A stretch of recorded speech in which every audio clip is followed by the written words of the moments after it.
Hello everyone, আজকে আমি বানাচ্ছি ওটসের খিচুড়ি। আর এটা আপনি আপনার বাচ্চাকে 8 মাস বয়স হয়ে গেলেই খাওয়াতে পারবেন। তো ফার্স্টে প্রেশার কুকারে আমি বাটার দিয়ে দিলাম, তার সাথে জিরে ফোড়ন দিয়ে যেই সমস্ত সবজি আপনি আপনার বাচ্চাকে খাওয়াতে চান সমস্ত রকমের সবজি দিয়ে তার মধ্যে নুন আর সামান্য হলুদ দিয়ে একটু নাড়াচাড়া করেই যেই ডালটা আমি খাওয়াবো সেই ডালটা দিয়ে দেবো। সেটা মুসুর ডালও হতে পারে বা মুগ ডালও হতে পারে, আপনার পক্ষে যেটা সুবিধা মনে হয় সেটাই করবেন। তারপরে 7-8টা সিটি দিয়ে ব্যাস রেডি হয়ে গেছে। তারপরে আমি এরকম চেকনিতে একটু ম্যাশ করে নিচ্ছি।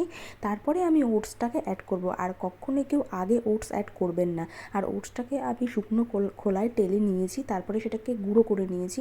এইভাবে খাওয়াতে সুবিধা হয়, কারণ তাড়াতাড়ি এটা মিশে যায়। আমি তো ওটসটা অনেক রকম খাবারের সাথেই খাওয়াই বিভিন্ন রকমভাবে, তাই জন্য এরকমভাবে গুঁড়ো করে নিয়েছি। তারপরে খুব ভালো করে এটা মিশিয়ে নিলেই রেডি। আর আপনারা এটা লাঞ্চে বা ডিনারে যে কোনো টাইমে খাওয়াতে পারেন, চাইলে ঘি অ্যাড করতে পারেন। আর এইরকম সংক্রান্ত ভিডিও দেখার জন্য প্লিজ আমার চ্যানেলটিকে like, comment, share and subscribe. Thank you.